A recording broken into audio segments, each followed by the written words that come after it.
Please state out your full names to the Commission of Inquiry. Nelson CHAMISA, born in Zimbabwe, a happy African, a pure Democrat, and of course, an unadulterated patriot. Advocate Nelson CHAMISA, do you swear that the evidence which you shall lead before this Commission of Inquiry shall be the truth only? If you do so swear, raise your right hand and say, "So help me God." I'm not just going to do the normal swearing because I'm a child of God. I know the meaning of swearing. So my swearing in is going to be premised on holding the Bible, which is the Constitution that defines the makeup of humankind. It's still the same. You can raise the Bible. Thank you very much. Oath administered. So help me God. Thank you. You can take a seat. Advocate Nelson CHAMISA, on behalf of the Commission of Inquiry, I would want to thank you for responding to the invitation to come before the Commission. And it's common cause that you are the president of the MDC Alliance.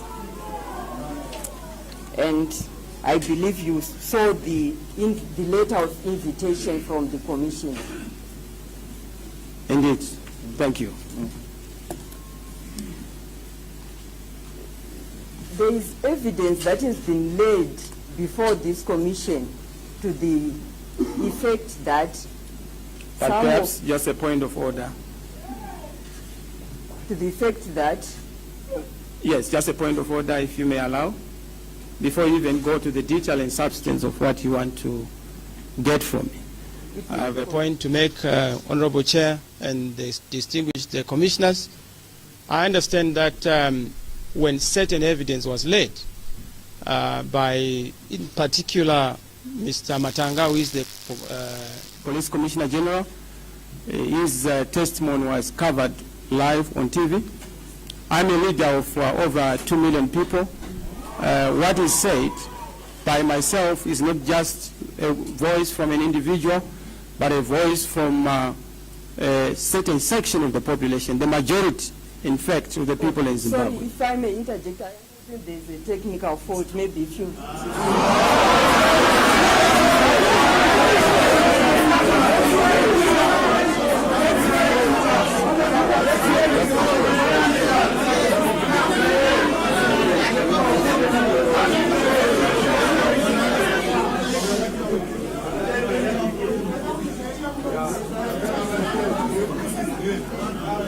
No, they must confirm on the phone.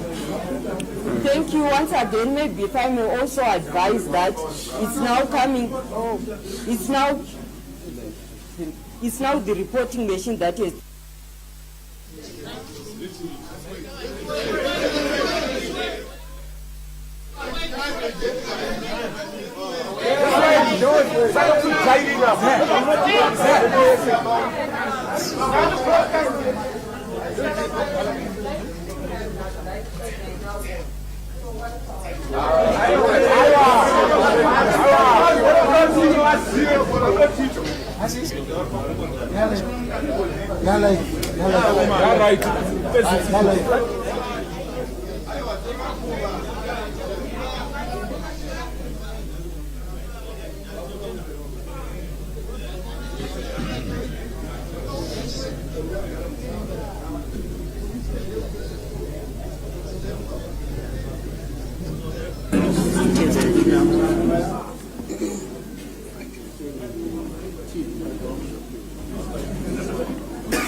Thank you, Honorable Chairperson of the Commission. Yeah, the TV is now okay, but the recording machine is being attended to. Yes.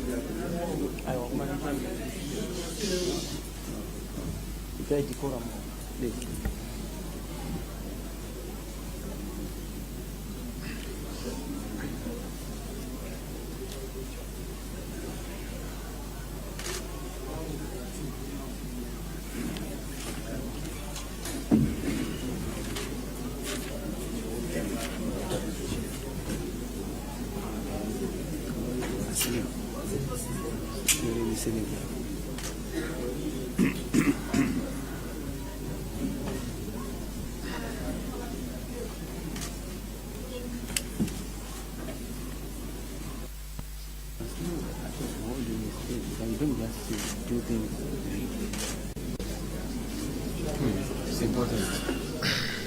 That is very important. The other part is It's tough for you. Okay.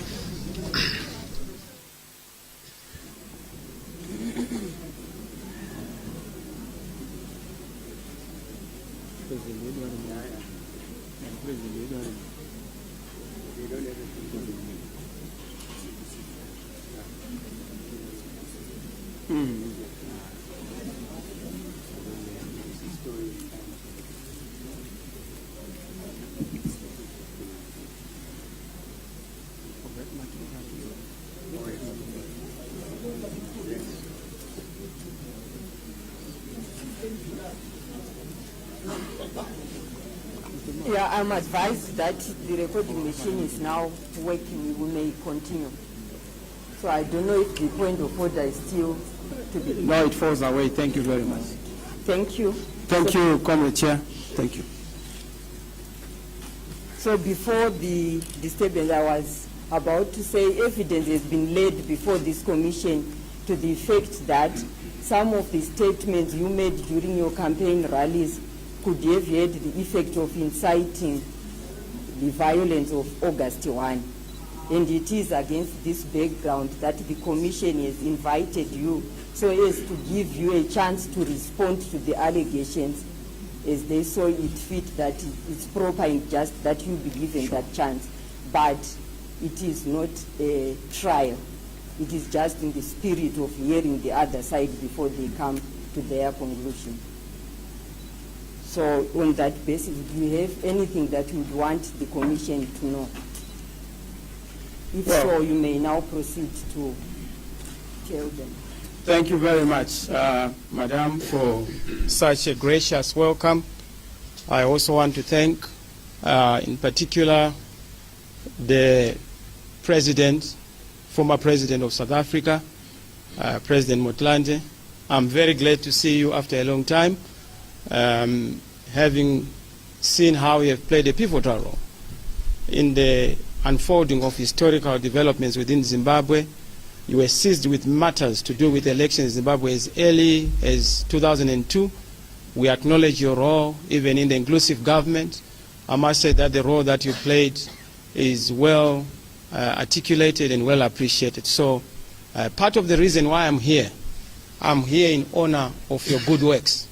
I'm here in honor of a decorated African icon, whom I believe deserves to be given the honor and respect, particularly in the context of you helping us in this peace-building process, in this nation-building process. I had a lot of reservations, which I will articulate, but I was prepared to set them aside, archive them, and make sure that I put my country first. I put my continent first. So thank you for your good works. You taught us as Africans that it's possible to lead and live like you did in South Africa. And thank you for that. That is the reason why, fundamentally, I'm here to honor you. Thank you very much, Mr. President. We appreciate you. I also am here because of the commissioners. I know that reservations have been cast, but I would not want to delve into that. I trust the integrity. I trust the goodwill. I trust the weight upon your shoulders to make sure that you give truth away, you give light to truth. And this is why I'm here, particularly if I'm to also refer to Chief Emeka, who as way back as 2000 was seized with the issues of elections in Zimbabwe in the context of the Commonwealth. You are not new to this. You are not stranger to our circumstances and our situation. And I give due regard and I salute you. Yes, I'm not a soldier, but I give you a salute that is befitting of the role that you have played, and thank you for being here. All the other commissioners, whom I respect, the general from Tanzania, I honor generals, especially generals who appreciate the need for democracy in Africa and on the African continent. Thank you, General, for being here. Yes, my fellow learned colleague from the UK, thank you for making your way all the way from the UK. You know, you are far away from the Queen's comfort and harmony, or in Zimbabwe, which is not a joke. It's because of your commitment to to our circumstances. And thank you very much for being here. I also want to thank my colleagues, fellow Zimbabweans who are here, Professor Maduku, who also happens to have been my teacher at law. So before my teacher, but in a different context. And I trust that the teacher is not going to mark me like I'm a student, but like I'm a candidate. I also have Professor Manyuroke, again, a lecturer who taught me by the political color and the political persuasions, Your Excellence, Comrade Chair. Issues of politics is what has brought us here, where people are unnecessarily divided over partisan issues. What we would want to see is to see Zimbabwe that is above partisan politics, Zimbabwe that is above, enclaves of where you come from, what you eat, what you believe in. We must all believe in the collective, which is Zimbabwe. So I want to also honor you, Commissioner Manyeruke. Of course, I know there are issues around party affiliation. That is the right we must all respect. We all went to the liberation struggle so that there is the right to freedom of conscience. So if you choose to go for white when I'm going for a whiter color, that should not be the reason for us to have a division. I also want to acknowledge President of the Law Society, then former President Amanyemba, whom I also cherish. I just thought that I needed to say this because it's important to put into context the fact that the commission that we have would have issues around it, and of course they would be raised, but I have no reason to doubt your integrity going forward in terms of making sure that you give Zimbabweans justice and the justice that they deserve. Honorable Chair and Commissioners, as esteemed, as I come here, I've already indicated that I'm coming here as a representative of the people, as a people's leader. Not just as a people's leader, but as a popularly and by majority elected leader in the political context. I will explain to you why I say so, authoritatively and on firm grounds. But I'm here because I sense that in this context, because of the commission that has been set, democracy is on trial. I have a sense that the will of the people is on trial. I have a sense that our future is on trial. Why do I say that they are on trial? They are on trial because there is a victim who is supposed to be looked after, is being turned into a perpetrator, is being asked to come and answer for the things that were done by people who are now making those allegations. And that makes it a bizarre situation.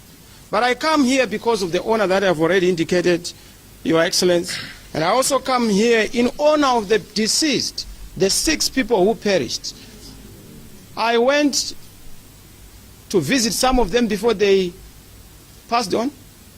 And one of them who had a bullet told me that I believe that we are going to cross to Canaan. And I said, what do you mean? He said, I voted for you and I believe in a new Zimbabwe.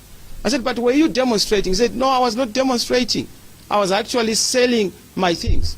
And he told me that the following day he was going to be operated. And guess what? The following day I was told that he had passed on. So this is the reason why I'm here, esteemed commissioners, to come and speak for the voiceless, to come and say something on behalf of the dead. Blood speaks, and blood speaks through others. And I have to come here and speak on their own behalf. Even if I don't know their persuasions, what they believed in, but because they are Zimbabweans, I have a duty as a leader to come and speak on their behalf in the best interest of innocence, in the best interest of justice. Now, some may say, Mr. Chamisa, we want to hear what you say. I'm very clear about what I say. All the times I'm very circumspect. I know that there's a difference between a politician and a statesman, Comrade President. A politician would think about the next election. A statesman would think about the next generation. I'm such a statesman who is thinking about the next generation. I'm not just thinking about an election. For me, elections come and go, but generations are supposed to leave a mark on this earth a mark in the history and annals of humankind. And this is why, Your Excellency, I'm here. And I'm fortified by one of the icons of this country in the liberation struggle, Joshua Ngomo, who once said that Zimbabwe will never die. It will never die because young people will rescue it. So I'm here because as a young man, carrying the torch of the transformational struggle away from the liberation struggle, I have a duty to make sure that we give sanctity to our liberation struggle by representing ourselves in a manner that will represent the young generation, the Joshua generation, not just in the context of Joshua Nkomo, but in the biblical context. So we are the Joshua generation. Yes, Joshua Nkomo also said that the trouble and the tragedy of Zimbabwe is that people live in constant fear of their government. That is the situation in our country, where you find that the people can't trust the government can't trust the people. So there is a cat and mouse relationship. I watched Mr. Beatty as I was coming here. He said something about a country and a nation. A country is just a geographical expression, but a nation is about institutions, values, the vision. Is also about citizens and the state. We do not have a proper nation. We have a country, and what we need is to move from just having a country to having a nation that is premised on love, a nation that is premised on unity, a nation that is premised on harmony. And this is why, honorable commissioners, before the election I wrote to President Mnangagwa then, but now I would not say President Mnangagwa because I have not acknowledged that is the president of this country. I wrote to him 5 times requesting for a meeting. After assuming the leadership of the MDC upon the passing on of our president, Dr. Richard Morgan Tsvangirai, I felt that it was necessary to create a new dispensation of harmony instead of the old dispensation of acrimony. In any event, Your Excellency, I may wish to just tell you, honorable commissioners, that when we did the November thing in our support on the streets, it was under the understanding that it was going to genuinely bring a new dispensation. President Tsvangirai was convinced that we're going to have a transitional authority. But that did not happen. He was disappointed and he was betrayed, because that transitional authority was never put in place to deal with the preparation for an election. So we went to an election in the context of a disputed environment. We tried to put up a document which we called Peace, which was emphasizing the issue of peace, but also a plan for a credible election in Zimbabwe. That plan, we tried to engage President Mnangagwa then, Mr. Mnangagwa now, who did not want to even meet with us. And we said to ourselves, even if he doesn't want to meet with us, we will continue to knock the doors. In fact, they ridiculed our effort, because we anticipated that this country is so divided. This country is so divided that it would require all citizens to come together and fashion a common agenda to build the country forward on the basis of peace and also on the basis of harmony. That did not happen, and of course that is why we then proceeded to go to elections. And I have also learned, Honorable Chair and Commissioners, that over the years, in my years of leadership, I have generally come to the conclusion that for a nation to thrive, dishonesty must die, deception must cease, and tomfoolery must vanish. Such is the case in our circumstances.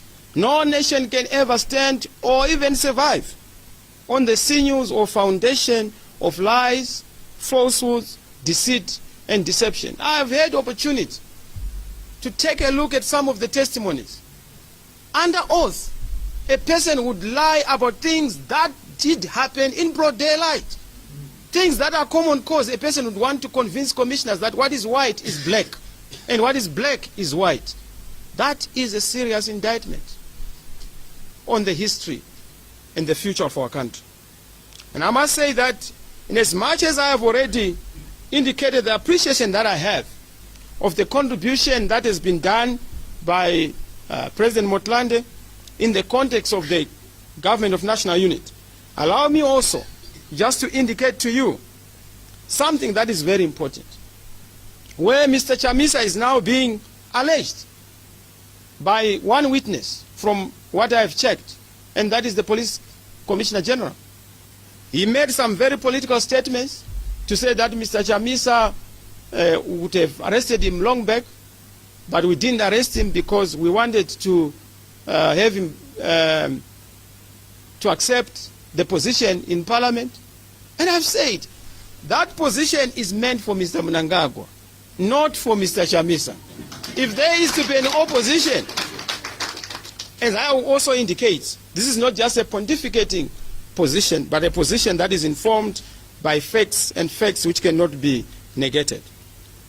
Honorable Chair, I've heard disturbing statements from the spokesperson to President Mnangagwa, Mr. Charamba. The spokesperson to Mr. Mnangagwa has made some very dangerous statements. Statements that would almost reduce this commission into almost like a rubber stamp, or a whitewash, or a choreographed assembly of great men of honor and integrity.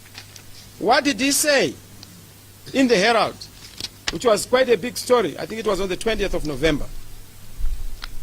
He had this to say, and I quote, in an interview, Deputy Chief Secretary to the President, Cabinet Comrade Charamba, said, this is a very serious matter, referring to the Motlanthe Commission inquiry. If anyone thinks that this is a ritual by government which has too much foreign currency to give to the commissioners, they are mistaken. We want to make sure that the facts are established, but more critically, we'll have more elections for as long as this country lives as a democratic proposition. If we don't send a clear signal, you don't dabble in violence or trivialize life, it will mean that this thing will continue haunting us. It's a very serious matter. Continued Mr. Charamba. Yes, it's about lives that were lost, but more critical is about lives that are still endangered by the future.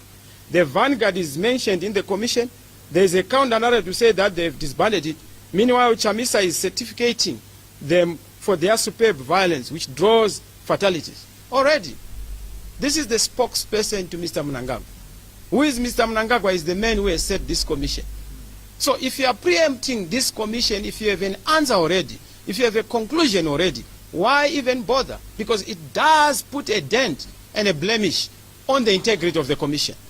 And I don't know what is going to be done about this to assure me that this is not going to be just but a rubber stamp, to assure me that this is not going to be but taken as a way of just wasting people's time.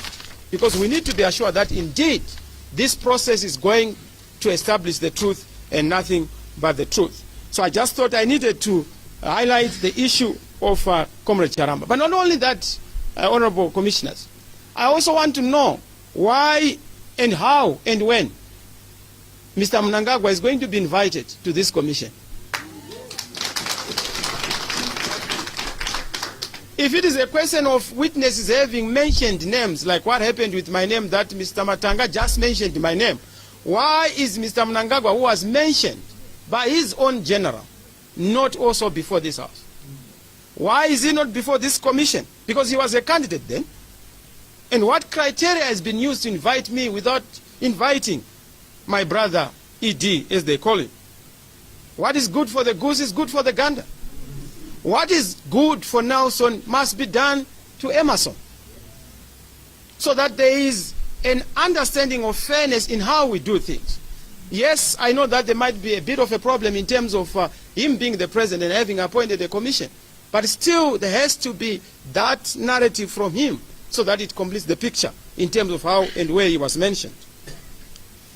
Not only that, Honorable Commissioner, I must say that I'm really excited.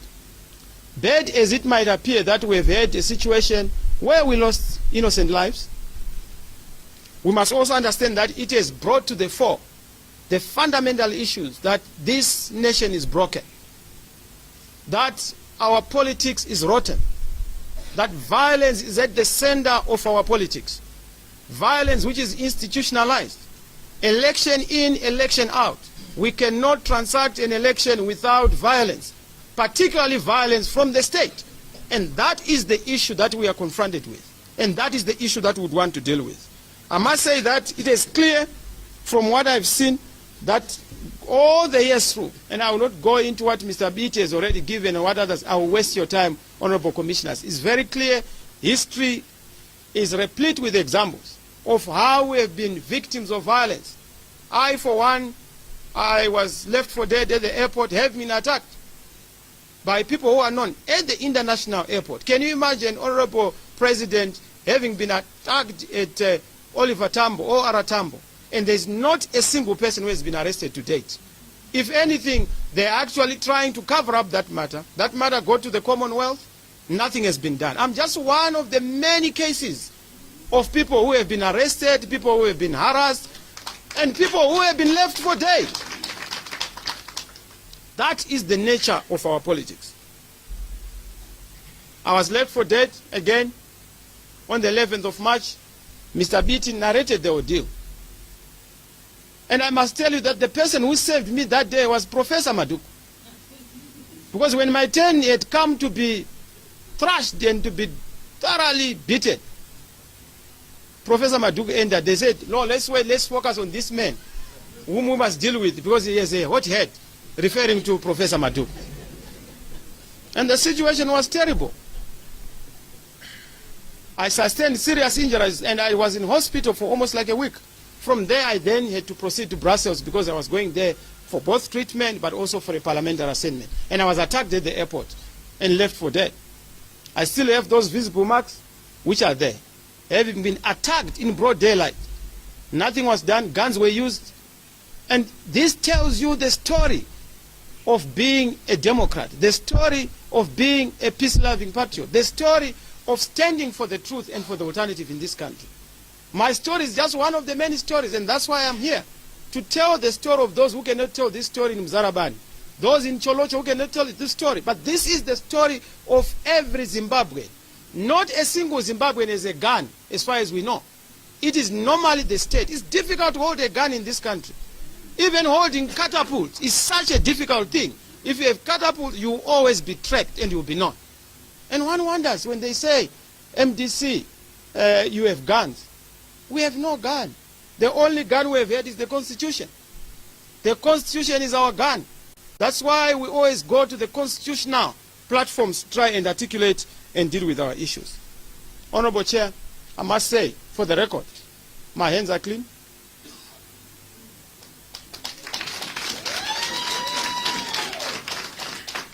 My conscience is very clear. My resolve is unbreakable. And my heart is pure. These hands you see have not spilled blood. These are clean hands. The mouth you see here has never conspired to have a life that is lost on the basis of political violence. I've said that violence is not part of our DNA. And whosoever chooses violence, we always repel. That has been our tradition. And we've stated that we will not walk or swim to State House in a sea of blood. That has been President Tsvangirai's position. That is our position. That is the position of the MDC. But what is the paradox, Honorable Chair? The paradox in all this is that the allegations that are being made by those whose hands are unclean. And why are they doing so? They are doing so as a way of running away from their culpability and their complicity. We have law and order in this country. We have law and order agents and mechanisms in this country. If there is any crime that has been committed, the solution is not to kill, but to arrest. If there is a citizen who has done anything criminal, the duty is for the law and order institutions to arrest and not to do what was done on the 1st of August. So I must indicate this in the context of the 30th of July, because I can tell you that the first time I got to know that there was something untoward in the city was when I was called by the then Home Affairs Minister, Obed Mpofu.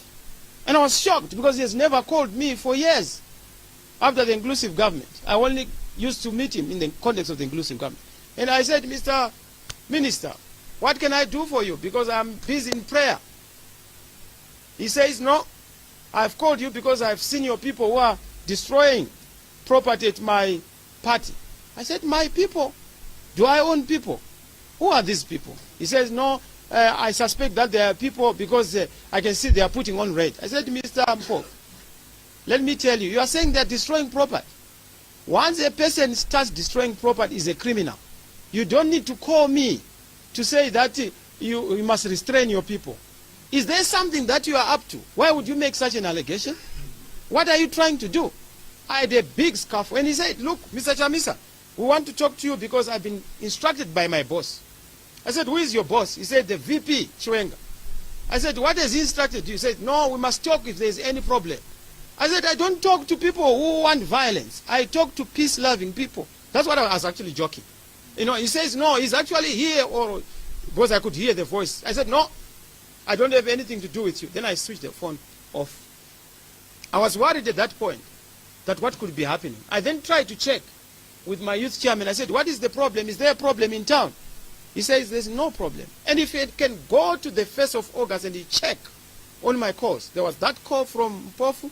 Then I called my youth chairman to say, what is this thing? Is there anything that you are doing? He said, no, we are not doing anything. There's nothing that we are doing here other than that people are just waiting for the results who are doing the part of voter tabulation.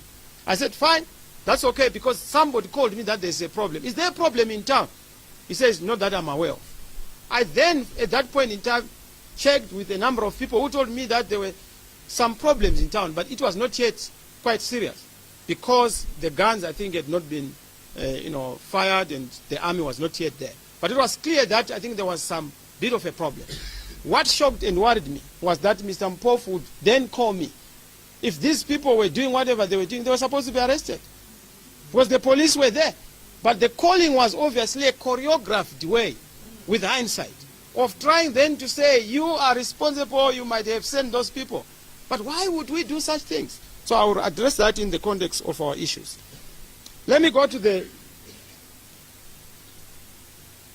31st of July in context. Honorable Chairman, I really appreciate this platform because this platform gives us an opportunity to just indicate what the people know, what ZEC knows, what Mr. Mnangagwa knows, that we won this election emphatically.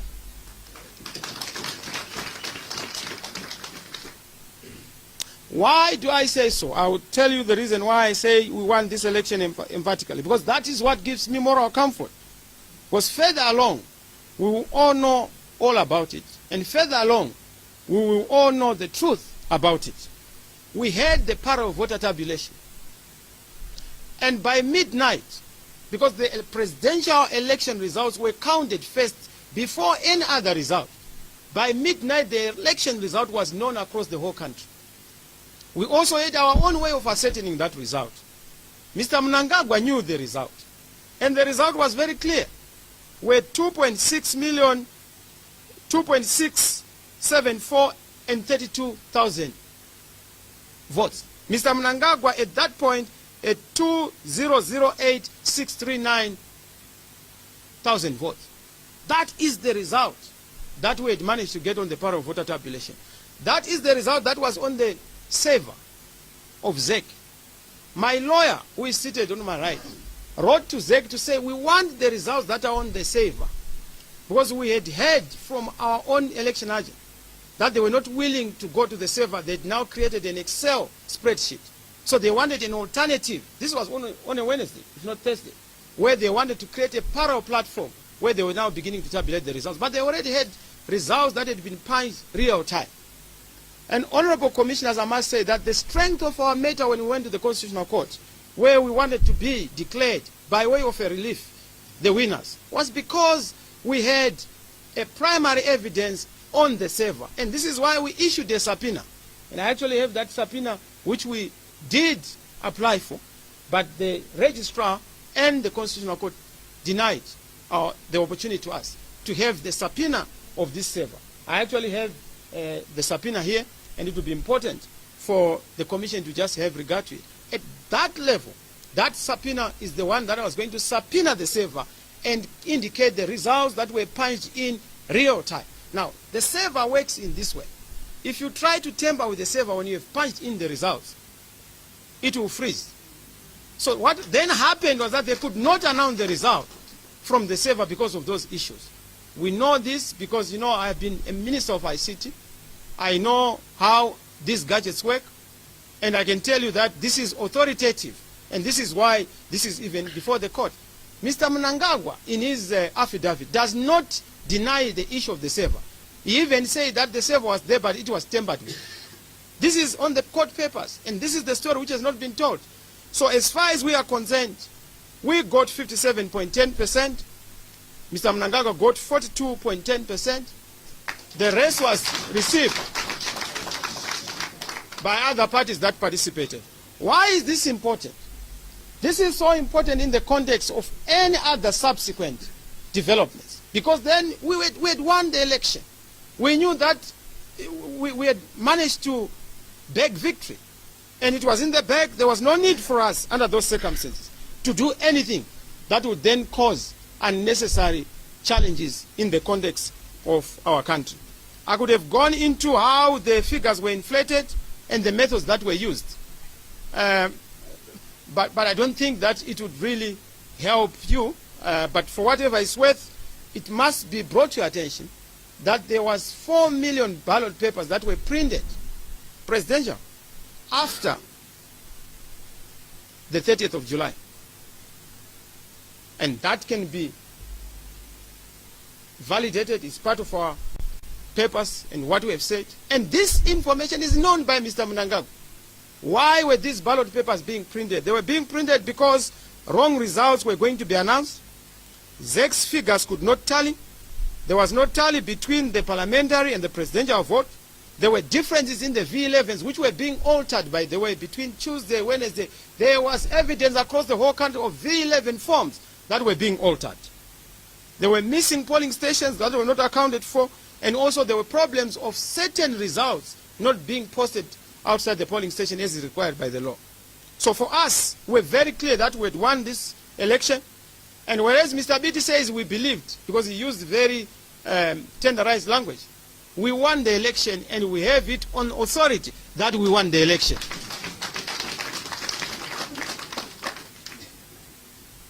Now, I must also take this opportunity just to highlight that the right to vote is the most important vote. The reason why we went to the liberation struggle was because we wanted to assert that right to vote. And the right to vote is the reason why some of us believed that Operation Restore Legacy was all about the right to vote. And that's why some of us were in the streets. I actually addressed a rally in Highfields in support, having been sent by Dr. Tsvangirai, in solidarity with ZANU-PF. The only thing which confused us was after that successful rally, certain of the ZANU-PF officials were beginning to backtrack on that collective effort. And they were beginning to say that is a ZANU-PF affair, when in fact we thought that it was a collective national effort that meant to restore democracy in Zimbabwe. Let me go to the 1st of August before I respond to your specific question, Madam. Honorable Commissioners, the 1st of August is a very sad day in the history of our country. Very regrettable for me. But the way I see it, and allow me to see it the way I see it, it was a preemptive measure to avert what they expected to be a response from those whom they had robbed of electoral victory.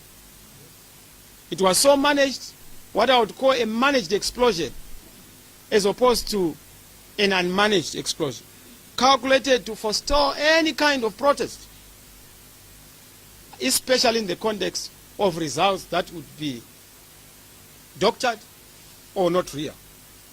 It is very clear when one has regard to the V11 forms changes, the 4 million ballot papers that were printed, and this was all averred in our papers in the courts. And I can tell you that the 1st of August, the way we see it, it was designed to be a platform for the release of a fake result and justify a putative attack on innocent citizens. It's not an accident that the election was the election result.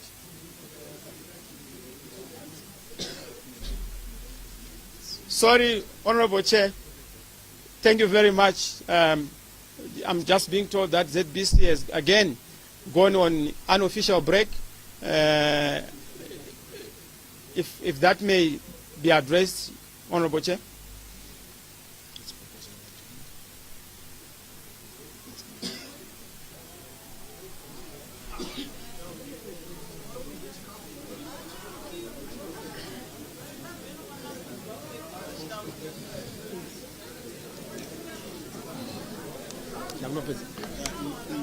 Yes, very good.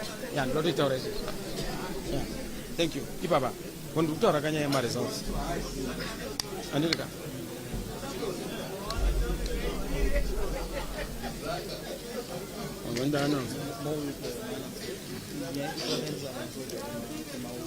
No, yaku ya machi. Yeah. Yeah, face of. Iripo. It's very important. This is a good idea.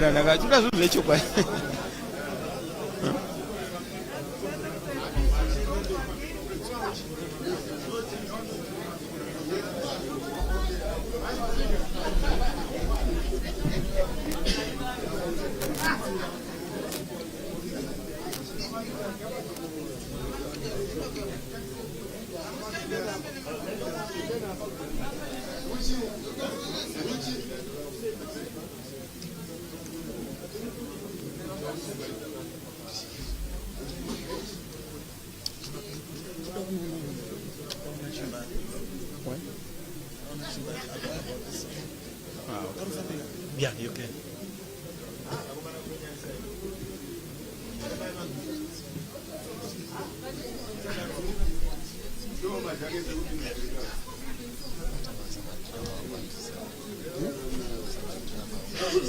Because election. Because ndivanda kutiza ndo mafeti vandidena indasala kutaura maresults aya ndakutaura chokwadi.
Or in future?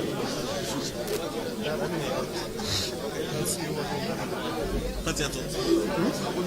What's that? Sorry?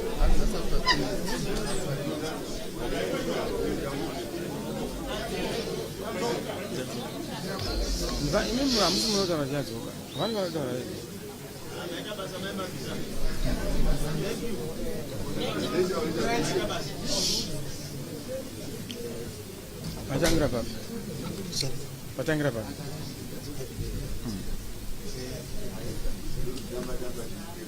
Patangra office. Vamos tachukutana babo. So, kwese kwa tunamuta. Ayo, kutu batoka leo. Bana sitambo shaka tango please. Indeed. Yes. Sure.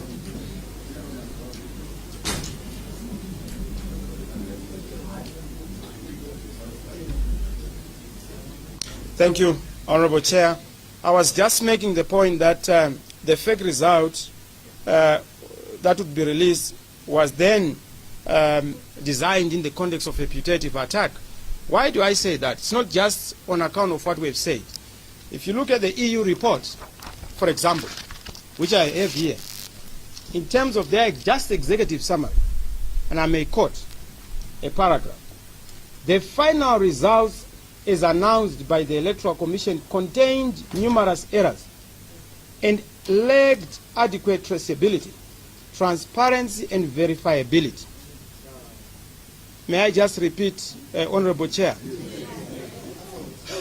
The final results, as announced by the Zimbabwe Electoral Commission, contained several errors, and lacked adequate traceability, transparency, and verifiability. Finally, the restrictions on the political freedoms and the excessive use of force by security forces and abuses of human rights in the post-election period undermined the corresponding positive aspects during the pre-election campaign. And we so agree. The pre-election campaign had challenges, but they were better than in the previous circumstances. As such, many aspects of the 2018 elections in Zimbabwe failed to meet international standards. This is an EU report. This position is validated by the Commonwealth. This position is validated by the NDIRI report. I could have gone into the nitty-gritties. It's important because what it then does, it speaks to the concerns, anxieties that we had and we always articulated and mentioned. Now, in the context of 1 August, Honorable Chair, Mr. President, it's important to understand that this was done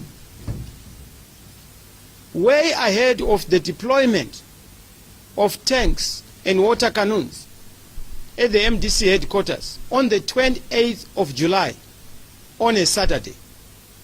One would wonder, a curious mind would want to know, why would you deploy tanks and water cannons at Harvest House and not at ZANU-PF headquarters?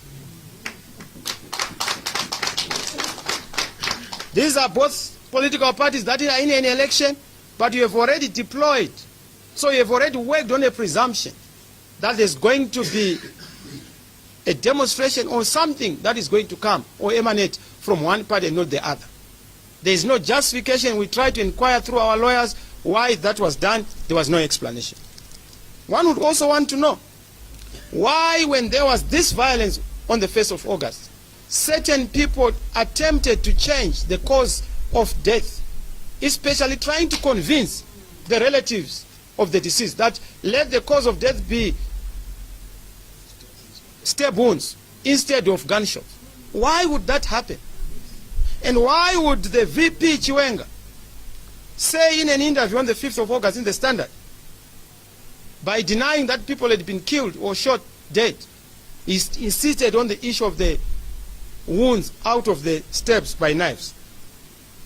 Why would we then have, in terms of the attack, just the ZANU-PF headquarters and the ZANU-PF provincial headquarters, where there was no protection?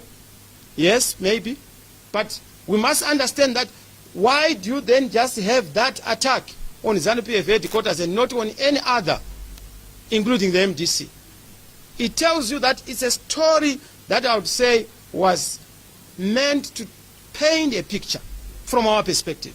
And that's how we see it with the 10 of events, having assessed the situation and having seen what then happened.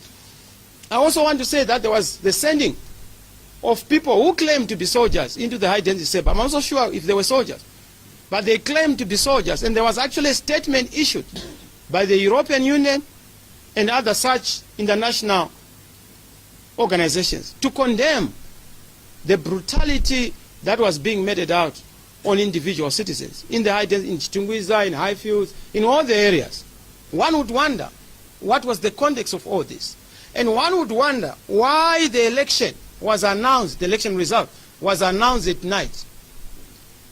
Why the election result was announced when everyone else was removed from town.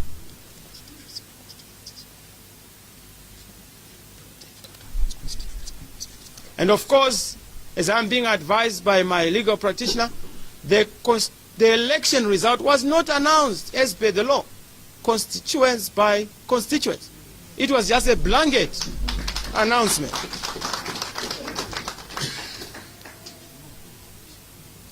I must also say, Mr. President, that there was supposed to be verification and validation of the result by the candidate or the chief election agent of the candidate. That did not happen. In fact, my chief election agent was told to wait in a particular room at HICC, including my legal practitioner. As they were waiting there, they were told that election results were already being announced. And this necessitated my chief election agent to go and take the platform which was being used by ZEC and to announce that the results that are being announced are fake and have not been validated. This is all common cause. And I say it because it does tell a story of where we come from and our own perspective in the context of all these developments.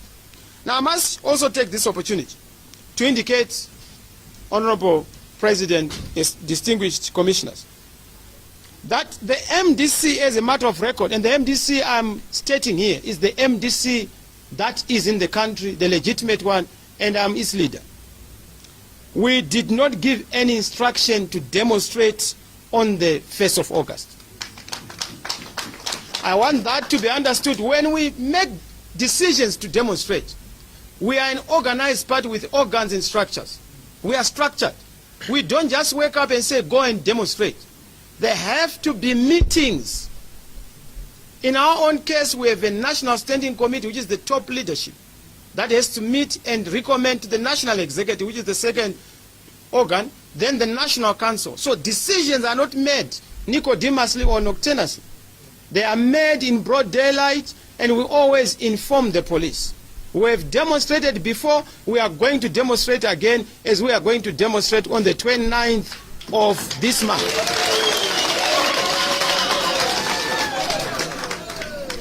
And the reason why we are demonstrating, we know that it is a legal tool, a democratic tool. We are Democrats, we use democratic tools. And demonstrating is one of the constitutionally enshrined democratic tools that we have to use. Just like the Constitutional Court, if we have an appeal in terms of Section 93 and also Section 156 of the Constitution, those are the tools we use to defend our vote.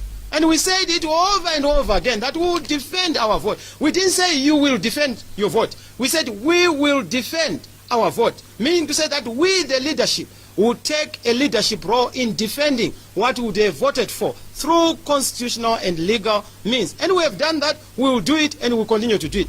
Up to today, we are defending that vote. And we will continue to defend the vote because the people voted and the people spoke on the 30th of July. Does the MDC condone violence? We don't condone violence. In fact, in the past, we have disciplined people who have exhibited tendencies of violence within the party, either in settling disputes or other issues. We have tried to then deal with those things. And I can tell you that if we had actually called for a demonstration on the 1st of August, you would not see the few hundreds people you saw. We are a big political party. When we call for a demonstration, it can actually bring the entire of Zimbabwe to a standstill. But we have sparingly called for demonstrations as a way of saying, let us dialogue on these issues. We use it as a way of trying to persuade our colleagues in ZANU-PF to come to the negotiating table, to discuss our national issues, to also try and massage their arrogance, to try and say, let's come together and work forward, work a way forward for the people of this country. Because Zimbabweans have suffered 38 years of suffering, 39 years of suffering. People want to at least have a relief, some kind of a way of going forward. So I must say that in terms of where we are, no one deserves to die on account of omissions by ZEC or commissions by ZANU-PF. This has happened in the past. We did not hope to have that kind of a situation in the context of 1 August. And I must say, I'm so disheartened that up to today, and having listened to the police commissioner, no docket has been opened.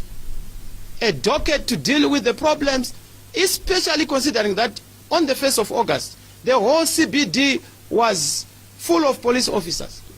They were supposed to arrest whoever broke the law.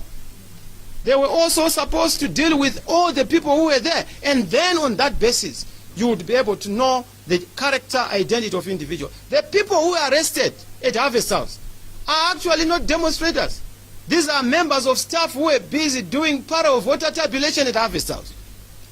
They were busy working on and the police, when they came to Harvest House, they did not ask for guns. They were not looking for guns. They were searching for computers because they wanted to take all the evidence of our para of voter tabulation.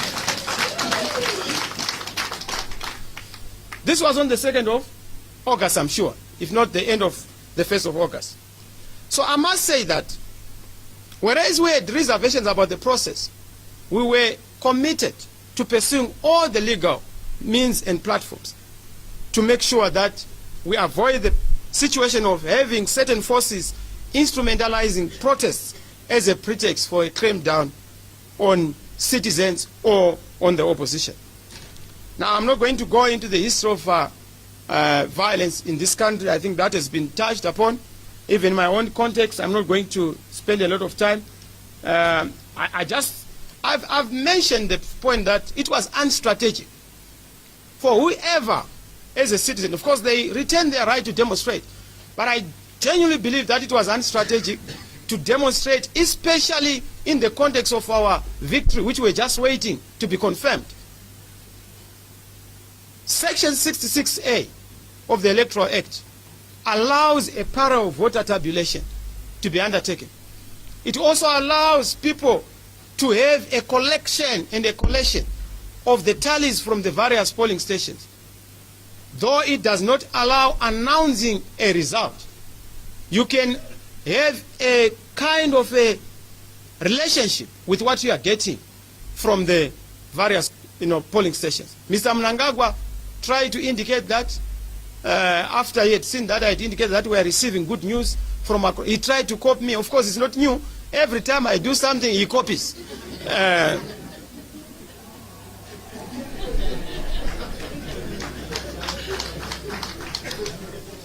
honorable commissioners, I must say that for us, this election were very meticulous. We had an anti-rigging mechanism. That's why we had issues around the printing of the ballot paper and all such other mechanisms that were put in place. So we knew that there was no way our victory was going to be imperiled or violated or negated. All we wanted was just the validation as per the law by the Zimbabwe Electoral Commission. But this did not happen because the ZEC did not act constitutionally in terms of doing what they were supposed to do. And this is why we thought that by going to the Constitutional Court, we would get relief. But we did not. And such is the nature of the justice system. When you go, you don't win, you don't then leave the truth because you have not won in a Constitutional Court. We still insist on our position because we have impeccable evidence of the situation and what happened. What is the character of the MDC? The MDC is 19 years old. On the 11th of September, we attained the age 19. In these 19 years, we have never held a gun. Not because we do not have capacity, but because we do not believe in the politics of guns. What has torn some of the African states is war. What has torn apart some of the African states is violence. That's why we have taken the high road to peace. With all the consequences, the scars we have, the various graves that we have incurred, we are committed to peace. And this is why you must understand that the MDC at no point did it sponsor, sanction, or even condone violence against anybody. We are victims, particularly in the context of setups and choreographed, wings. Do we have an armed wing?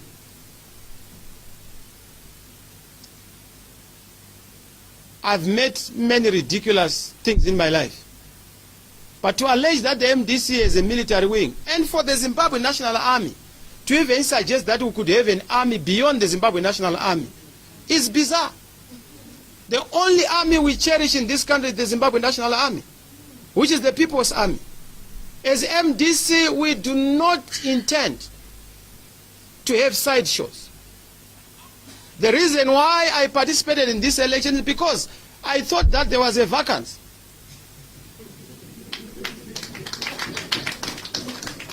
a vacancy to be the head of the Zimbabwe Defense Forces.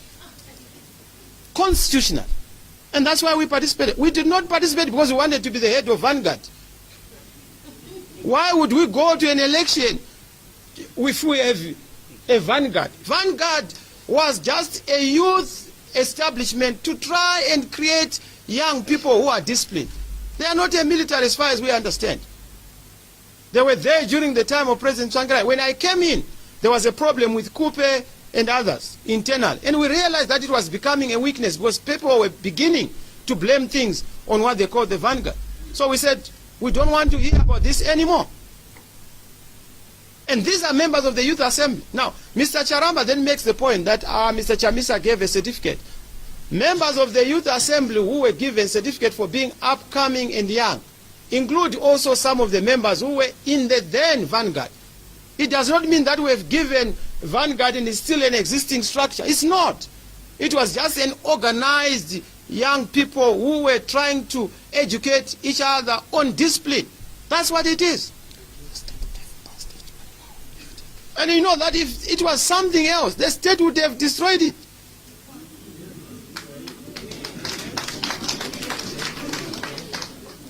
Professor Maduku, you know the competence of our colleagues. They would have managed to flush it out. They would have known by now if they were really the people who were in charge of August 1, and there's no need to then try and manufacture, engineer evidence and do all sorts of things, do setups. By now we would be having people who are arrested, who would have been arrested. Our police force is one of the best. I'm proud of our police force. When they do their work without political interference, you will be shocked. I'm proud of our armed forces. When there's no political interference, they are one of the best armies in the whole world.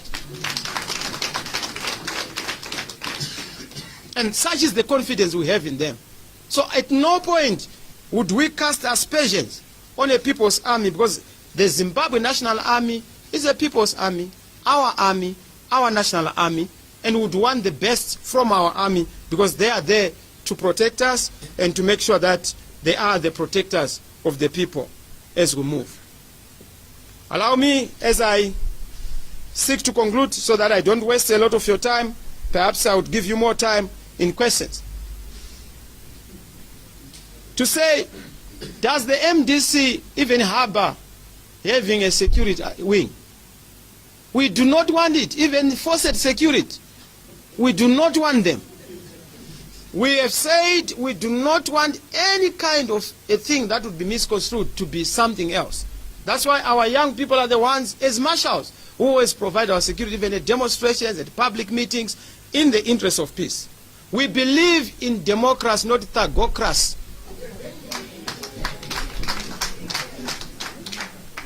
Honorable Commissioner, what do I mean by thugocracy? A rule by thugs. People who are in the habit of using thuggery to persuade or coerce people into a particular action. It's a political science term. Dr. Mancheruke, you do know this. We are not a thugocratic party. We are a democratic party. That's why our name is Movement for Democratic Change. And we've always said we insist on the politics leading the gun and not the gun leading politics, which we believe is becoming a problem in this country. We have said that the politics of this country must be the politics of the ballot, not the politics of the bullet. And it must not be about whoever has keys to the armory, but whoever has keys to the hearts of many Zimbabweans.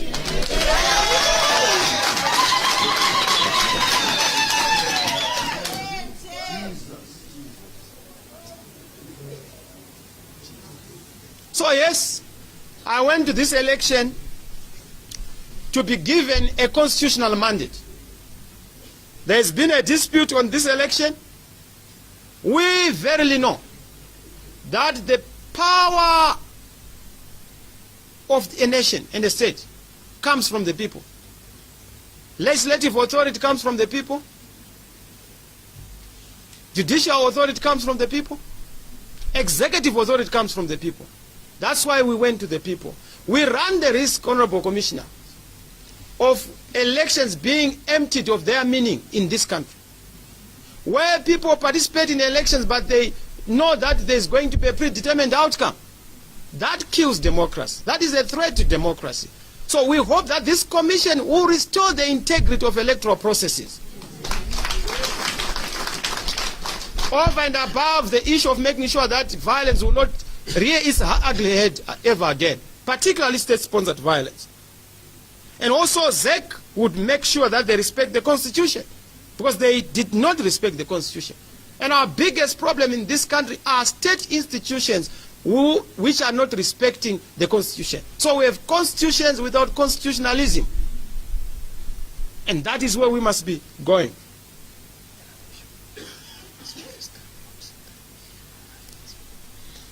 Going forward, there are fundamental questions being asked in the country. Yes, we have had a commission for the sad and tragic death of the 6 Zimbabweans. One life lost is far too precious. But one is asking, what about the 20,000 people who perished in Matabeleland? These are some of the questions people are asking, because we must have a holistic approach to the issues as we go forward. And these are questions that must be answered. Yes, we need to do justice for the 6. We also need to do justice around the role of our military and the army in this country. Let our army be confined to the barracks. Let there be a respect and honor to our military in the proper context, just like other modern democracies. We must de-villagize our military and demilitarize our villages. We must make sure that our military is the badge of honor, because to serve in the military is the most important of honors for any citizen. But to be able to do that, we must restore full democracy. And full democracy on the basis of what we fought for: one man, one vote during the liberation struggle.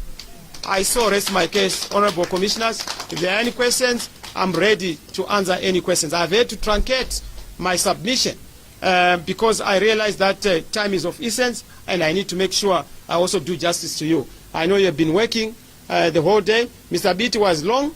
I realized that he was there for almost 3 hours. I'm sure he did the bit on my behalf.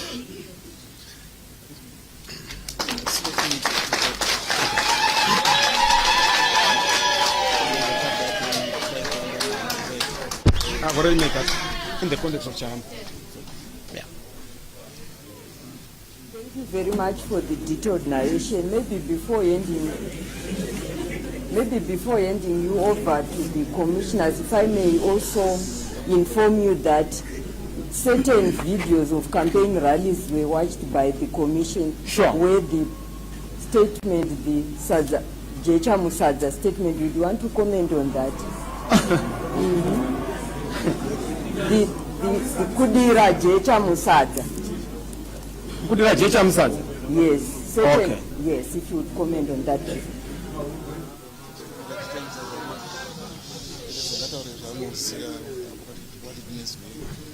Well, before I answer, I just want to appreciate your understanding of that, so that I can give you a very comprehensive answer.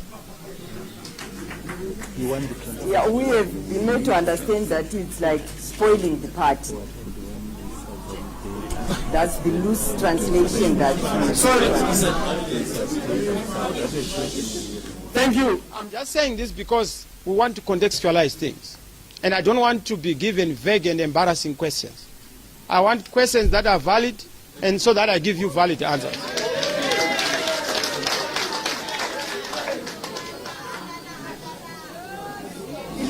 It was not a question, actually. Yes. I was simply advising you that certain videos Sure. where this statement was made were shown to the commission. Would you want to comment on that? Sure. It's not a question, actually. Oh, okay, thank Yes. you. No, I appreciate that they watched some of the rallies. I'm very honored. Thank you very much. And I hope that they appreciated how excellent our campaign was.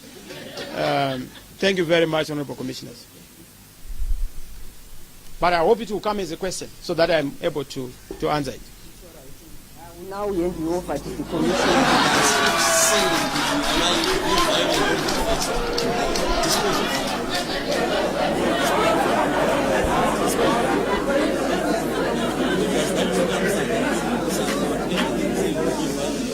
Honorable Chair and members of the Just commission. maybe to do justice.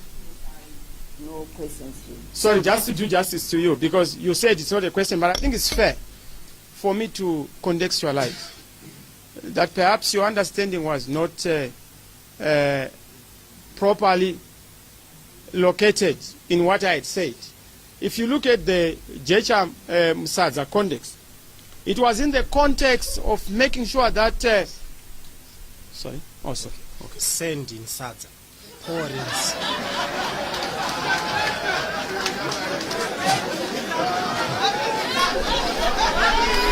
Yeah, you are right. You are right.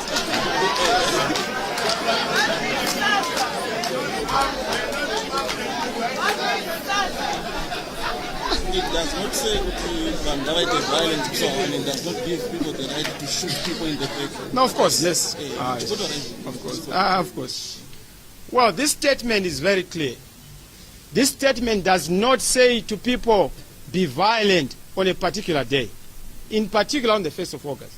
It does also not say that be violent to the extent of shooting people.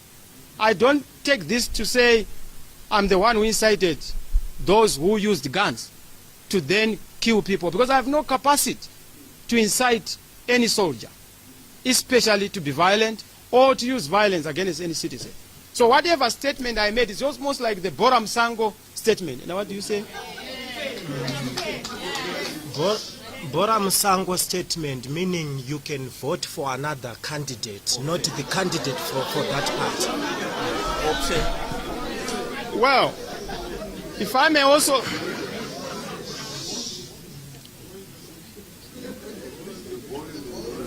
If I may also say, it's almost like the statement EDP. What does it mean?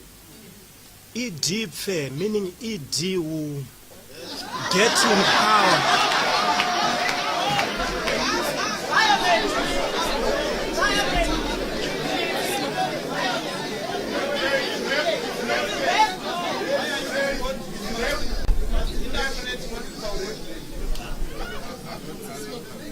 Without doubt, resoundingly. So it's a slogan.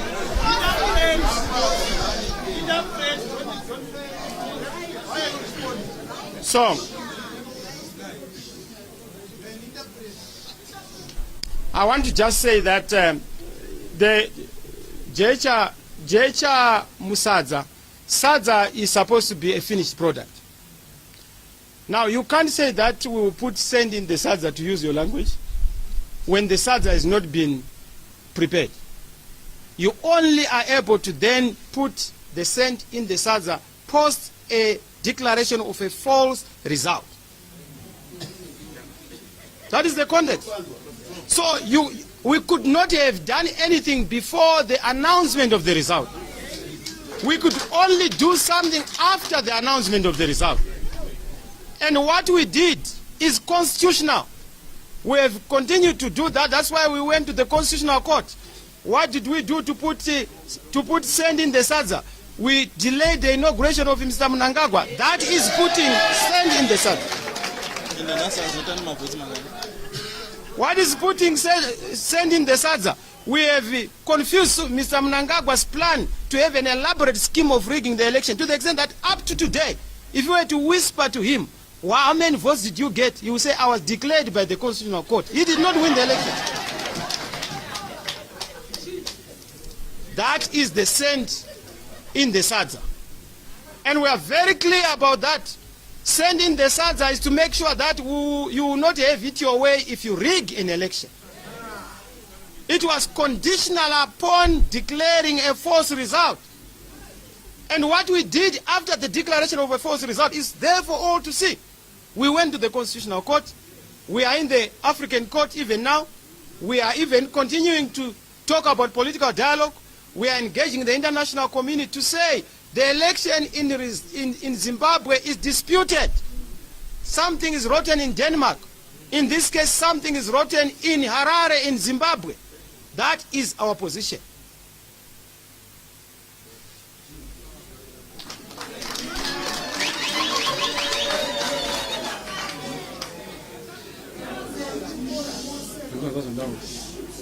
Sorry, like I had indicated, Chair, I no longer have any questions. Thank you very much, CHAMISA, for your presentation. I will now ask my fellow commissioners if they have any clarity-seeking questions. Thank you, Honorable Chair.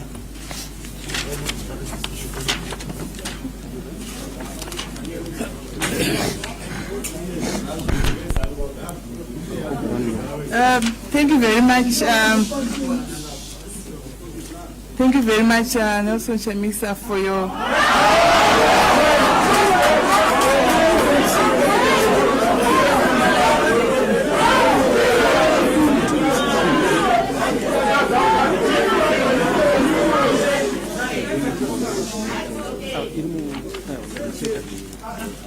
Thank you very much, Advocate Nelson CHAMISA, for your eloquent presentation. Thank you. Thank you, Doctor. It was a great pleasure listening to you. Thank you, Doctor. I have a few points that I would want you to clarify. Sure. I think mostly in terms of meaning. Sure. The first one was made on the 9th of June 2018. Sure. Where I think listening to the videos like we did, you alluded to the fact that if Emerson is to get 20% of the vote, then the whole country should be set on fire. Is it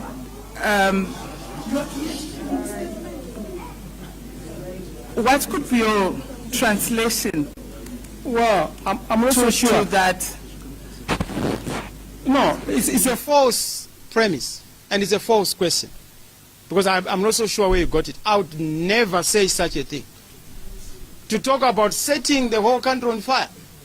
If anything, in the context of percentages, I've said, if Mr. Mnangagwa gets that percentage, I would give him my sister. That I've said. But to say that the whole country will be set on fire, what kind of fire? That is what I wanted to understand. Well, I don't know the context of that. Perhaps you got a doctored evidence. I'm not so sure what evidence you are using, but I would have wanted. That's why I've said to the Commission, please favor me with the statements that are alleged to have been said by myself. You have been my lecturer. You know that I'm not that stupid. I'm sure you know that. Yeah.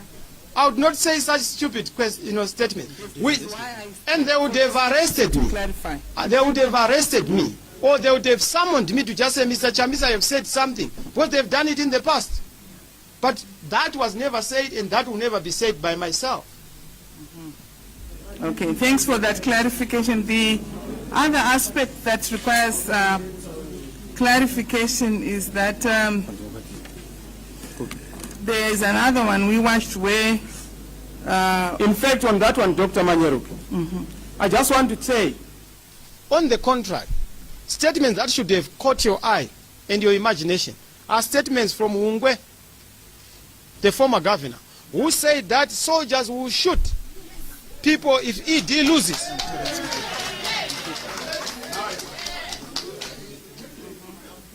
And that's what happened. Mukupe, who is a senior official who is the former Deputy Minister of Finance, also said that CHAMISA, the soldiers will not allow CHAMISA to be a head of state in this country. They will do whatever it takes to make sure that this will be done. Now, to then say, Mr. CHAMISA, you said that the whole country will be set on fire. Was the whole country set on fire after the announcement of the election? If the whole country was set on fire before the announcement of the election, it had nothing to do with me, because I only spoke in the context of the announced election result. Okay, thanks for that clarification. Sure. The other issue would have been where they seem to, you seem to have said that there would be more demonstrations. Yes. And that I mean, if there would be any resistance, there, I mean, you'd shut the whole country down. What I'm looking for is probably the interpretation of that.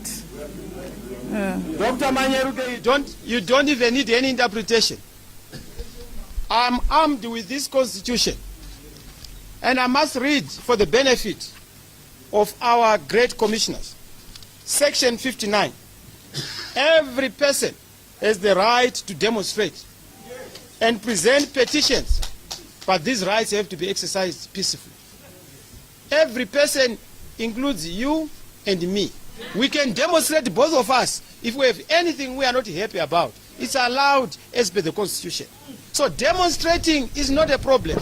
Demonstrating and demonstrating is a problem.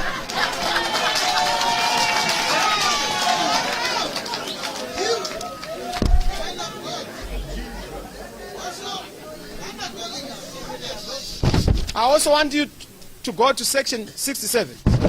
Because I'm a lawyer, so I want to make sure that the law is always covering me. I would never utter a statement that I know at law is not going to be defensible. And I'm also one of the finest lawyers in the country. The man to my right. It's known by, that's why my colleagues always also want his services. Because he's one of the finest lawyers. Section 67. Subsection 3. In fact, subsection 2D, paragraph D. Subject to this constitution, every Zimbabwean, and that includes Mr. CHAMISA, that includes MDC people, that includes ZANU-PF people, every Zimbabwean citizen has the right, D, to participate individually or collectively in gatherings or groups in any other manner in peaceful activities to influence, challenge, or support policies of government or any political or whatever cause. Our cause is political, and we will always use this constitution to advance that cause. I listened to Mr. Mnangagwa over the weekend. He knows that the constitution does allow us. You are saying, Mr. CHAMISA, I've given you democracy, you are abusing it. I said, you are not Father Christmas. Democracy is given by the constitution.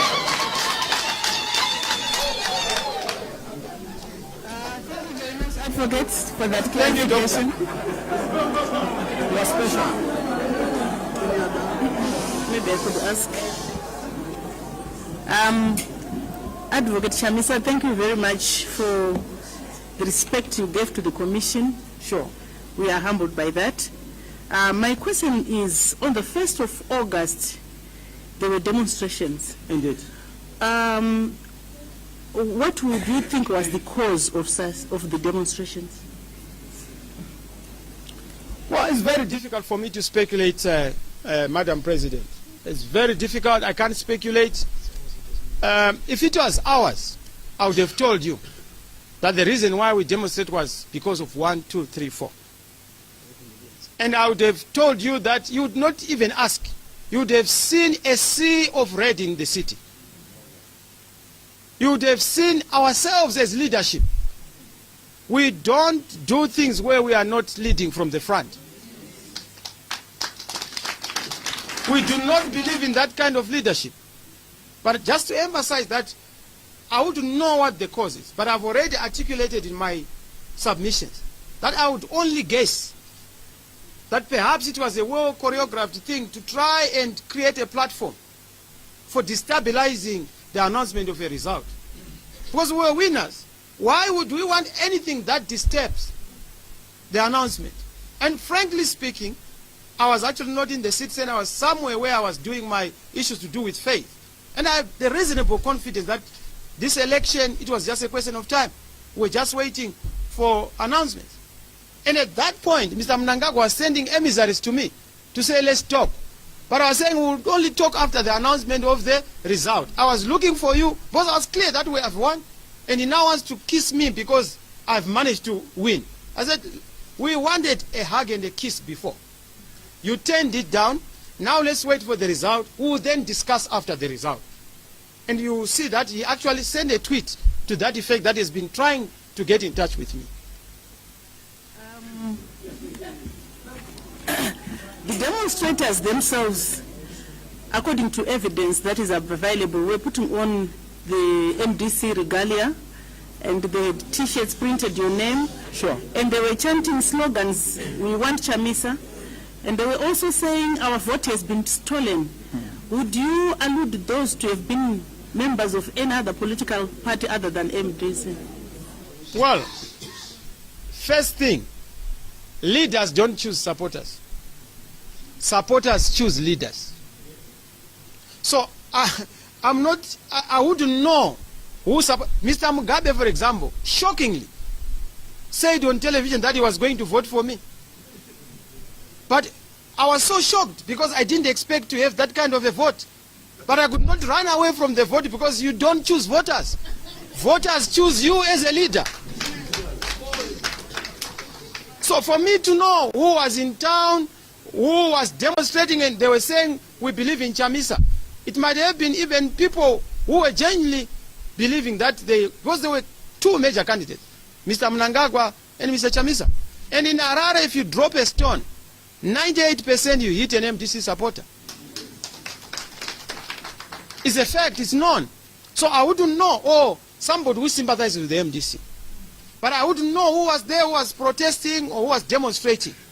Those who were demonstrating and protesting were not doing so at the instruction of the MDC, or at the instruction of its president, or at the instruction of his organs. If anything, we're all preoccupied with making sure that we have all the V11s in place. We have also validated our parallel voter tabulation, which we already had, but we wanted them to see the proper V11 in the various polling stations. So the center of focus was polling station, not the CBD. But the CBD was not in any way going to help us in making sure that we would get the security of the result and the security of the vote. I'm sure you're answered, Yeah, Madam. I'm answered. But just one question. If we say these people were not MDC supporters, why, maybe just clarify, why would you think ZANU-PF supporters would then go and destroy their party premises, go and destroy their cars? Well, I would say it might not have been ZANU-PF.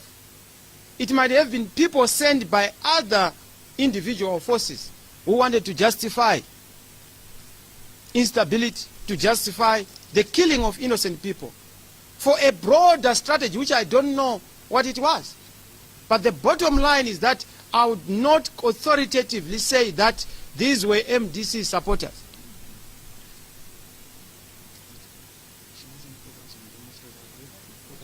And just also say, well, look, I would not choose to define or confine your mind.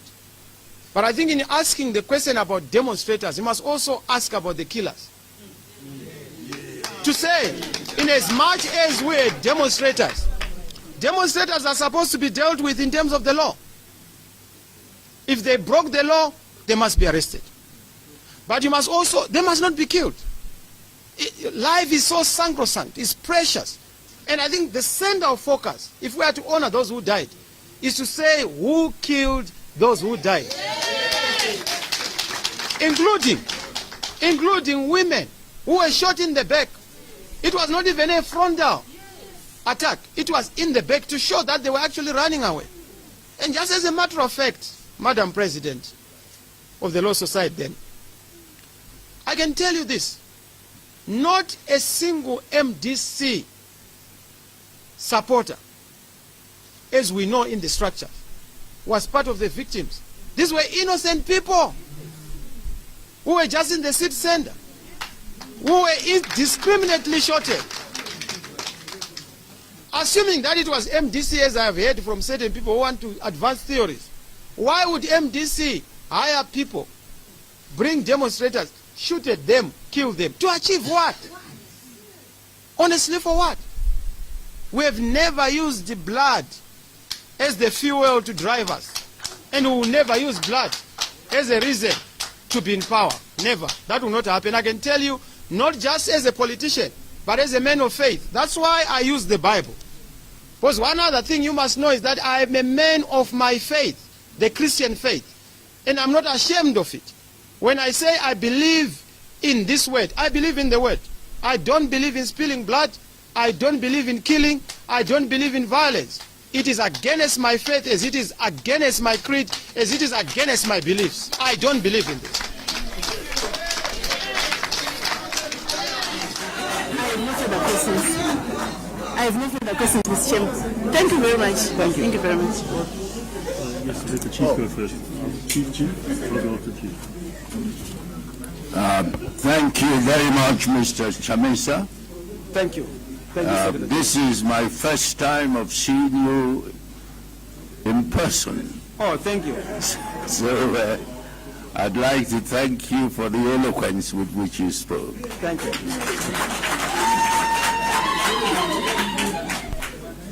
Well, this is not my first time to see you. I've always seen you around.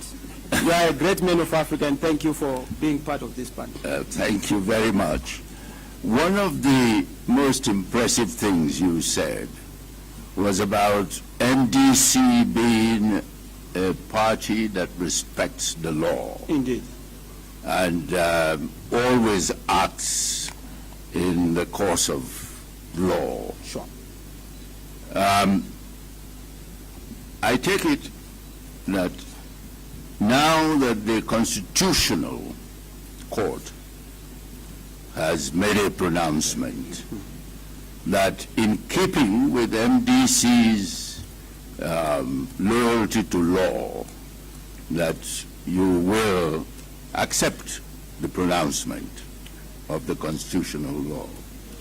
And in that context, I was also very impressed by what you said about being ready for dialogue. Did I understand you correctly to say that MDC and you personally as the leader of MDC are ready for dialogue in order to heal the nation? In fact, we have made a resolution, Honorable Secretary General, to say for Zimbabwe to move forward. We have an African saying that says, Zwanza zinogezana.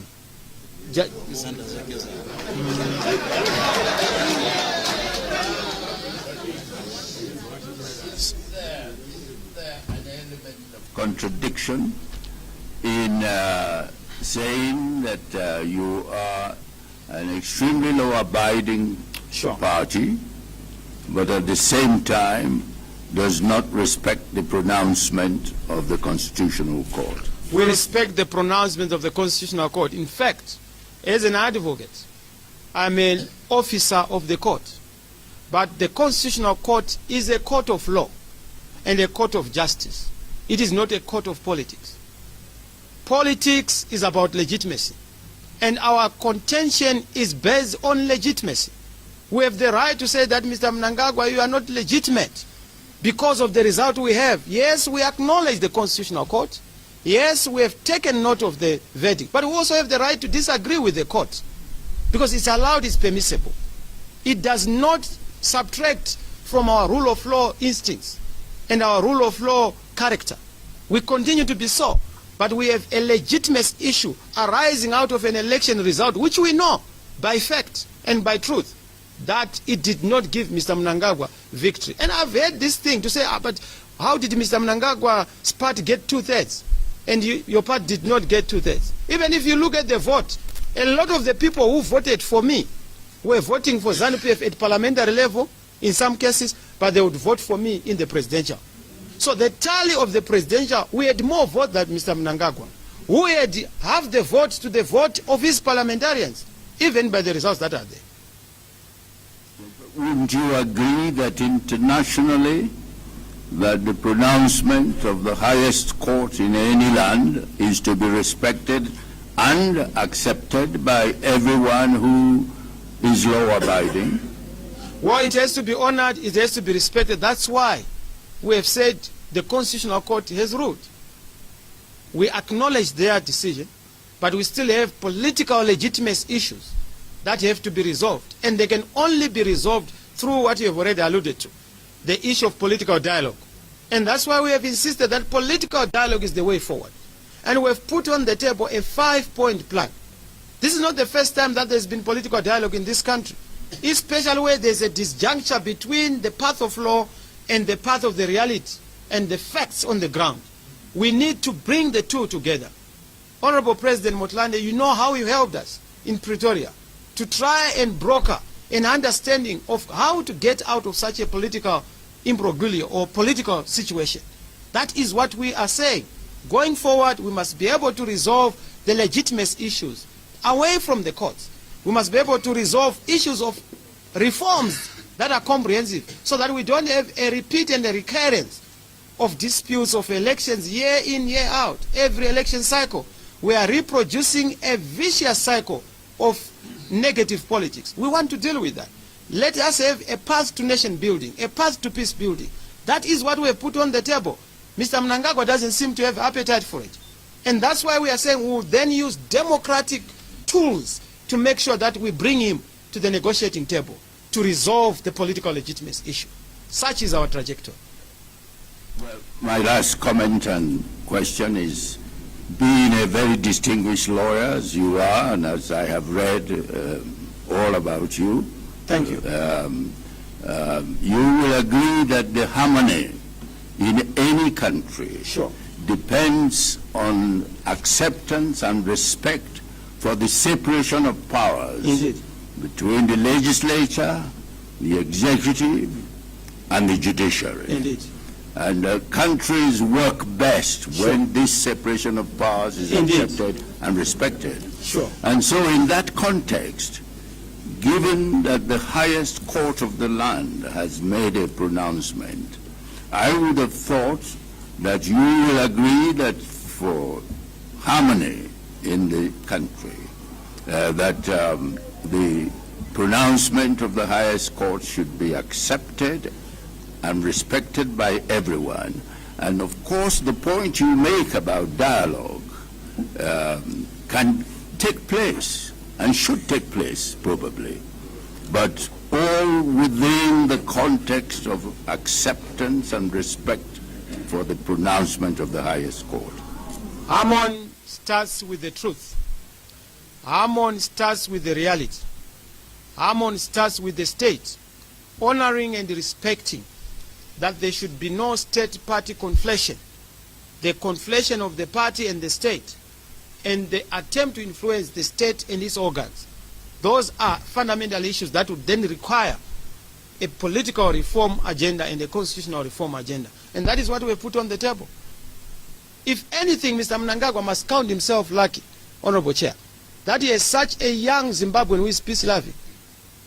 If I were a trigger-happy young man, there would be a problem in this country. But I've tried to be circumspect, careful, and very careful in what I do, what I say, to keep this country intact. I thought you were going to be congratulating me.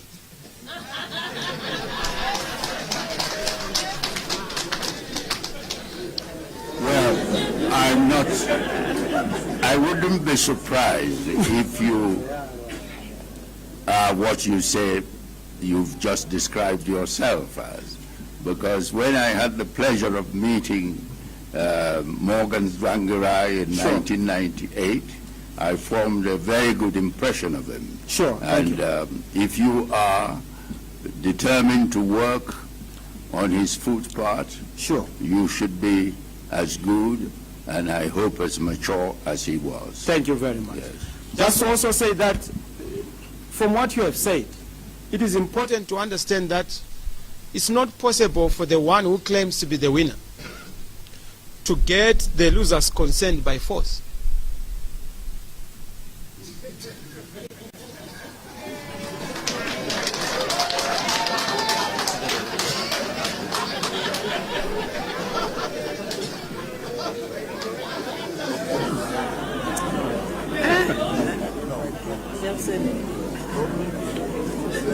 Yes, please. Advocate CHAMISA, thank you very much. It's been a great honor to have sat here and listened to your testimony today. I wanted to just ask one or two things. Firstly, going back to right at the beginning, you said you actually saw one of the people who'd been shot the next day. Indeed. On the 2nd of August. Indeed. Where was that? Was that in hospital? Oh, thank you, Advocate Dixon. It was at a hospital because I visited the victims. I went to the hospital before addressing a press conference, where I was then calling for peace and harmony. I wanted to have an on-spot assessment of the issues. So I went to the hospital at Parenyatwa. I saw the injured. They told me horrendous stories. And all the stories they told me that they had an encounter with the soldiers. And they were not even demonstrating. I went to CSU, where I also met tens of people who were injured on account of what had happened. I actually had to come back to visit this. This was, I think, the following day after the problem. Then I addressed the press conference soon after. Did this person, because obviously we're trying to get evidence of what happened, did this person tell you anything about how they'd been shot? The one who you saw, who then you say died later? Well, I didn't go into the details. I was really heartbroken. He just told me that his special organ had actually been ripped apart and the bullet was still inside. And I could see that the engine was totally destroyed. And I was really worried that, it was a very sad and a sorry sight. So I didn't go into further details, other than the fact that he was very optimistic. He was actually saying that, I'm going to theater, but please come and see me. They want to remove the bullet. The next thing I was told that person had died, because I then wanted to make a follow-up just to go and check how they were doing. And when you got the call the day before from the Home Affairs Minister, this is on the 1st of August. Yes. At that point, you said you realized there were some problems brewing. Indeed. Was there anything that you thought at that stage you could have done, maybe to intervene, to stop that situation? Well, Mr. Dixon, at that stage, like I told you, the only effort I could do was to try and raise the Youth Assembly chairperson, to check if there was an issue. There was nothing as far as they were concerned. So there was nothing that I could do. In fact, I was actually far away. He asked me, where exactly are you, Mr. CHAMISA? And I told him that I'm actually out of Farami in Dombosha. He said, oh, really? Okay, that's fine. And that is evidence that is available. There was nothing that I could do because I didn't know what was happening, who was doing. And I thought that perhaps he was just trying to pull something so that I would then be invited to a dialogue. Because at that point in time, I was under the impression that they want to bribe me into something to say, please, because they also said, but why is CHAMISA giving us problems? Why can't we just give him money? How much does he want? So that he'll be quiet. So I was very cautious of calls that would come from across the other side. And I must be frank on that.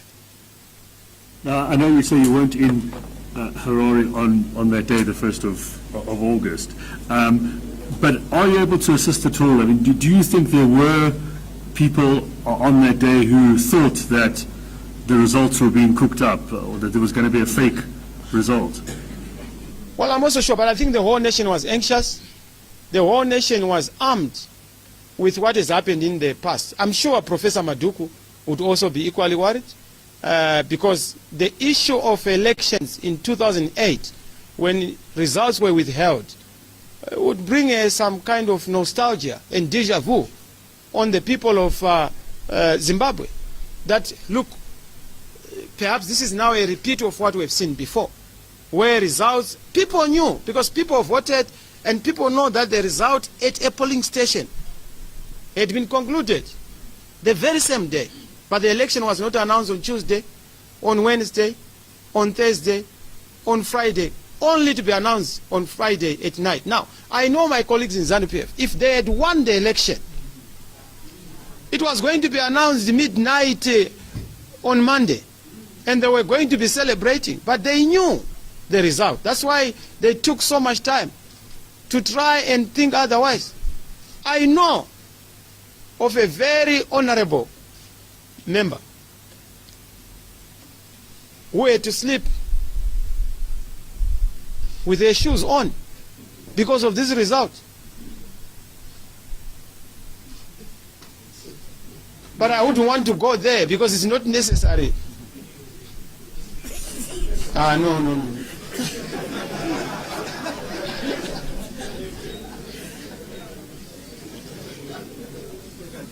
Just one last matter. You mentioned the army and the police, in your assessment, being very professional. Sure. Sorry? I said you mentioned the army and the police, in your view, generally being very professional. Without politics. That's what I was going to say, without the intervention of politics. Sure. Is there anything that you can help us with as to what recommendations we may be able to consider on that particular issue? What steps could be taken in the future? Well, thank you, Mr. Dixon, for that question. In fact, the first thing we must do is to remove our military from civilian politics, so that we honor our military as our military. The second thing we must do is to make sure that our Zimbabwe National Army moves away from campaigning for a political party and starts campaigning for Zimbabwe, having nothing to do with political parties. Because at the end of the day, political parties have different persuasions, but they all are fighting, not as an anti-state effort, but to make sure that they reconstitute and transform the state. So I would really urge our colleagues, because I know that in the previous election, some of the serving members of our esteemed state institutions were actually campaigning for my colleague E.D. Now, that is a problem. When soldiers campaign for one political party, when we all are supposed to have the equal protection and the security to our sovereignty, because we as the people are the state, and that includes MDC and ZANU-PF. So moving away from partisan politics would be a very important thing. Thank you again for your testimony. Thank you.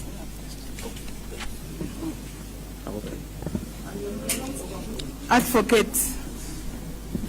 I really want to acknowledge with a lot of respect your recommendations. Sure. On the way forward. Sure. On that way forward, I'm wondering if you have also considered the issue of abuse of women and violence against women that we took note during the election campaign period. And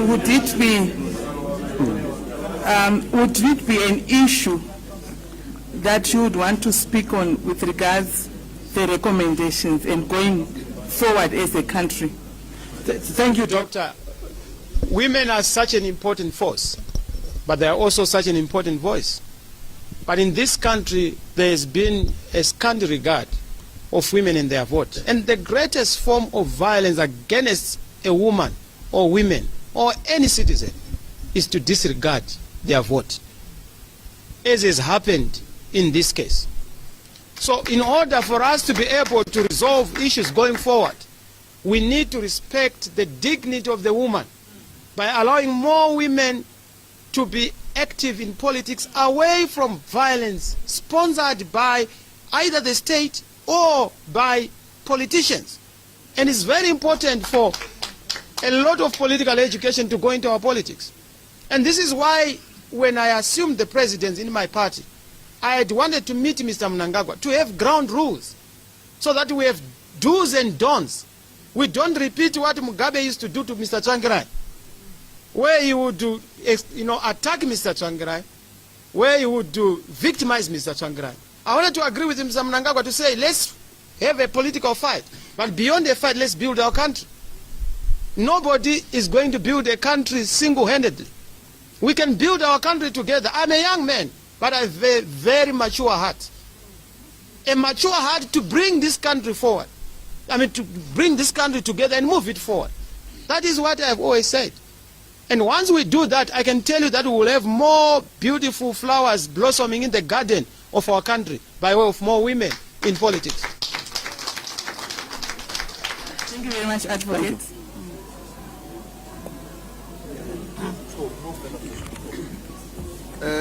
Thank you once again, Advocate, for your testimony. I just want to pick your brain with regards to the electoral system, because I'm aware that post the experience of 2008 elections. Sure. There was an agreement that results would be declared within a timeline of 5 days. 5 days, yes. How do you suggest that should be reduced, particularly with regards to the presidential elections? Because as you correctly point out, actual results are determined at the polling station. Sure. The rest is really addition and collation and tallying. So would perhaps an electronic transmission of same cut that timeline shorter? Sure. I know that, you know, having had the experience of having to wait a longish period, 5 days appeared quite reasonable then. But if today that's just too long, I want you to suggest how that process can be short-circuited. Well, I would say, thank you, Honorable President. I think going biometric would be a good solution in terms of the collation of results and validation of results. It would be a good solution on account of the systems having been agreed upon by all the stakeholders, perhaps through a multi-party liaison platform, which platform was not active, by the way, in the previous election. So I suggest that would be one way forward. Another way forward would be to also make sure that we get our army out of verification and validation of the results or participation in electoral results. I think they must just be given the outcome so that we don't have the selectorate replacing the electorate. When I say the selectorate, I mean the securocrats in particular. They are supposed to simply respect what the people would have voted for, not massage it, not seek to change it, or marinate it for certain of the objectives. Thank you, Honorable President. I'm sure I did justice to your question. It's very difficult to do justice to Mr. President's question, but... No, thank you once again. We will, as a commission in our report, try and make specific recommendations with regards to the electoral system. And hopefully that would shorten the waiting period. But once again, we are honored to have you, sir, and with no further questions, you may step down. Thank you for coming. Thank you very much. We hope to also provide some DVDs that are going to be very useful, especially just articulating, I've heard that there's a problem, Honorable President, in understanding when we say that we are going to defend the vote. Defending the vote for us is about the integrity of that vote, the sanctity of that vote, and it's a constitutional provision. So we also provide DVDs to contextualize some of our submissions to the Commission. But I must say, the misgivings we have of the Commission, we hope are wrong, because we trust the integrity of commissioners in terms of the final product to help Zimbabweans move forward. We have suffered a lot, and we really want to find an answer and finality to the problems affecting our people. And for us to be able to do this, this commission will be very useful in giving markers and indications of how this is going to be done. And I want to thank you for your time. We don't take it lightly. I know that you have had to fly all the way from South Africa today in time for this. Well, but the effort has to be appreciated, Honorable President. I also want to appreciate Chief. It's not very easy for the Chief to leave the subject to come and preside over such an important we really appreciate the Zimbabweans, and thank you in honor of those who perished and who died and their families. We hope that this is going to give some kind of a solace, a catharsis, and a healing effect, so that they are able to live a happy life and we're able to stop violence once and for all. But may God bless you. Thank you very much, distinguished commissioners.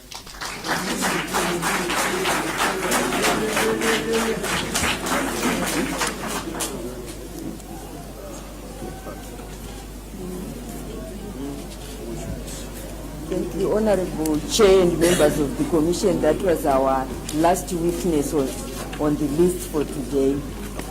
So I will, if I may hand over to the Secretary. I propose that Okay. Thank you very much. Thank you.